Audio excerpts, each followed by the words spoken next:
I literally was just responding to a shocking clip, and whenever I had tweeted this out, the responses were also from my followers who were shocked at it. They weren't calling Rich Lux a racist, they were being shocked at the fact that he was justifying Jeffree Star for being called out for being racist.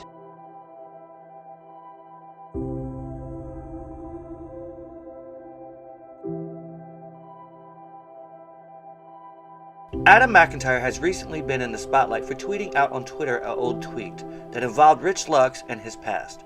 However, after posting the tweet and then getting hate about doing it, he goes onto YouTube to apologize to Rich for doing so. But was it genuine? Or was it a plot to save his channel from crashing and burning? I was reacting to a pre-existing tweet that had a lot of engagement. So you were reacting to a post on Twitter that had a lot of engagement. Interesting. So whenever I saw that he had made this video where it was me accusing him of being a racist and calling him out for being a racist or alleged and things he had said in the past that he doesn't stand with now.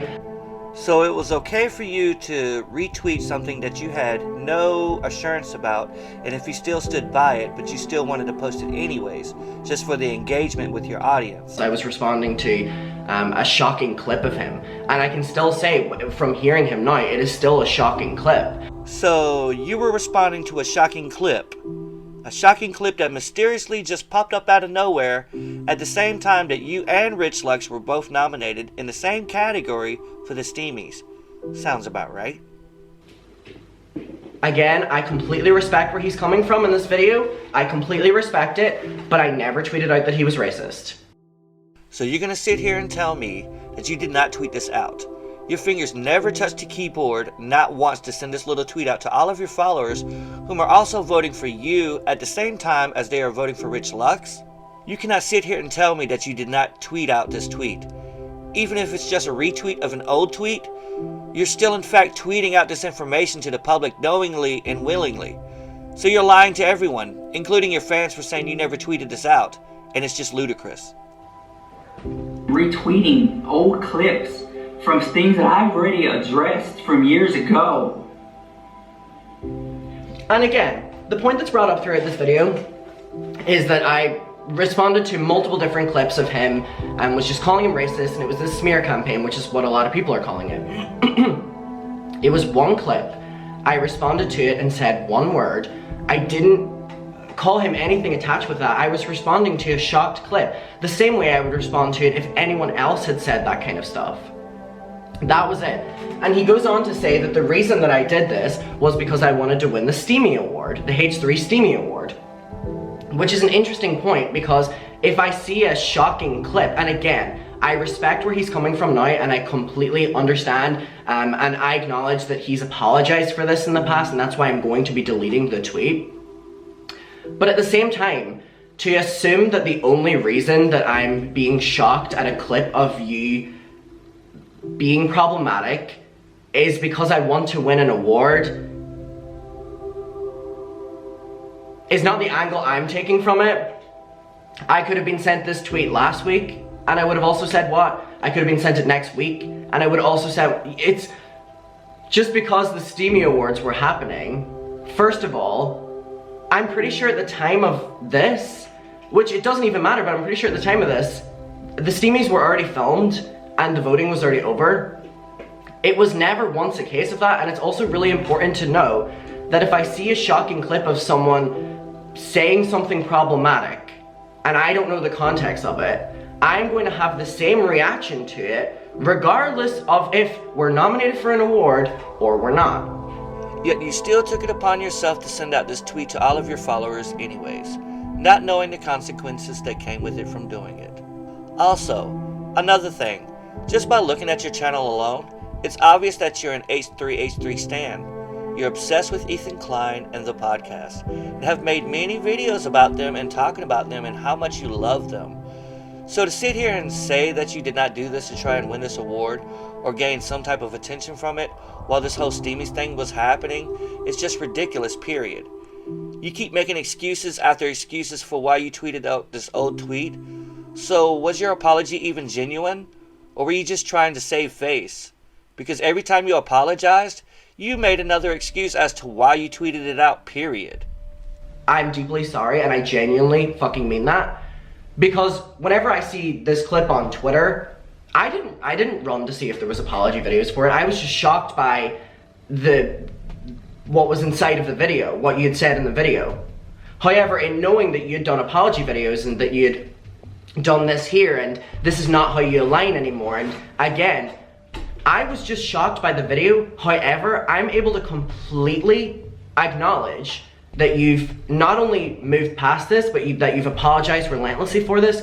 And genuinely, I want to say that I'm really sorry that I brought this up again whenever you had apologized for it. Because whenever I was sent this tweet, my thoughts immediately, my own mistake, was not to immediately run to see, has Rich Lux apologized for this? I was just shocked by what was inside of the clip. And again, that's my fault, my problem for not going and looking. And I really apologize for bringing this up again. I was not calling you racist with this clip. I was responding to a shock clip like we saw on the screen and said, what? That was it. However, I really deeply apologize for bringing this up again whenever you have clearly moved past it and are a completely different person in today's day and age. Now, since you don't tend to do any type of research before you post, let's take a look at an old clip of yourself actually unknowingly being a racist.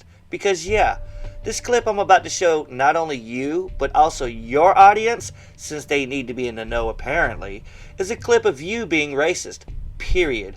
Point blank. No excuses. Take a look. Looks great. Oh, looks great. I look like a clown. This is just a clown. Oh my god. This is what I call a clown look. You know those clowns that were running around? This is it. This is what it looks like. Actually, do you know what they call this look? It's called red face, and it's just as bad as being in blackface, believe it or not. The worst are blackface or red face. So one way people try to excuse appropriative Halloween costumes is with rationalizations like it's just a joke or it's just a costume. The problem with that argument is that it's really shutting down the conversation and shifting responsibility away from the person who is being offensive. And the problem with both blackface and redface is that it's rooted in historical trauma.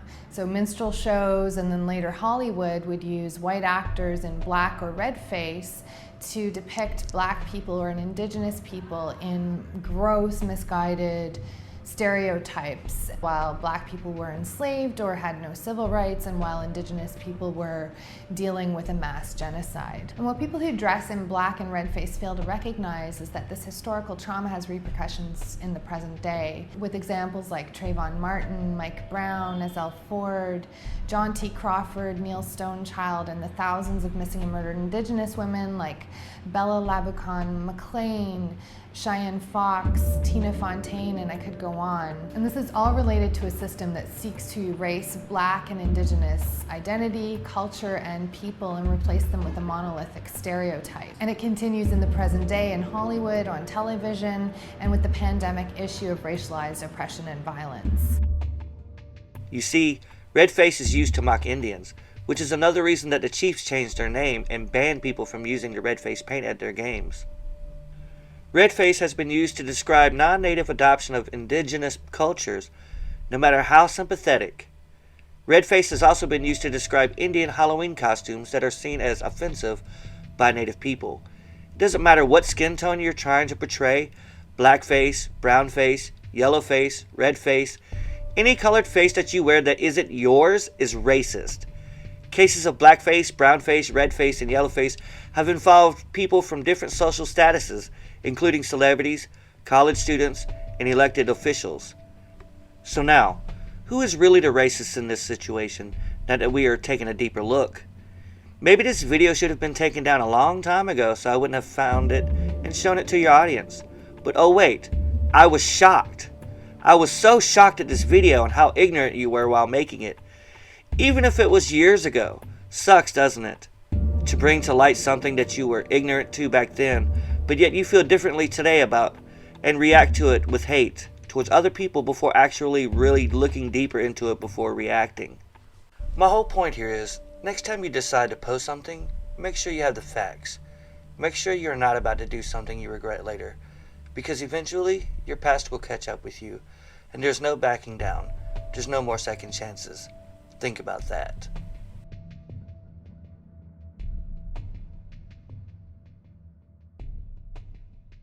I was responding to a shocking clip of him, and I can still say from hearing him now, it is still a shocking clip.